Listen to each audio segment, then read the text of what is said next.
Astăzi lucrăm un buchet de cununie care pornește de la frumusețea asta de trandafir, un trandafir de grădină. Dacă ne uităm în interiorul lui, găsim un galben pai frumos cu un strop de verde.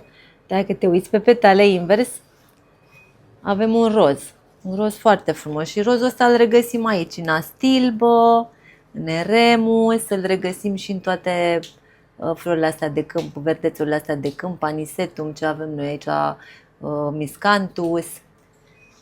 Am luat și niște mure, avem eucaliptul ăsta superb, care se pupă perfect, vezi?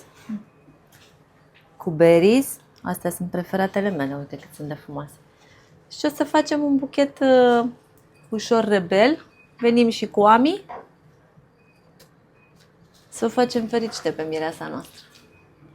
Să-i dăm drumul la treabă.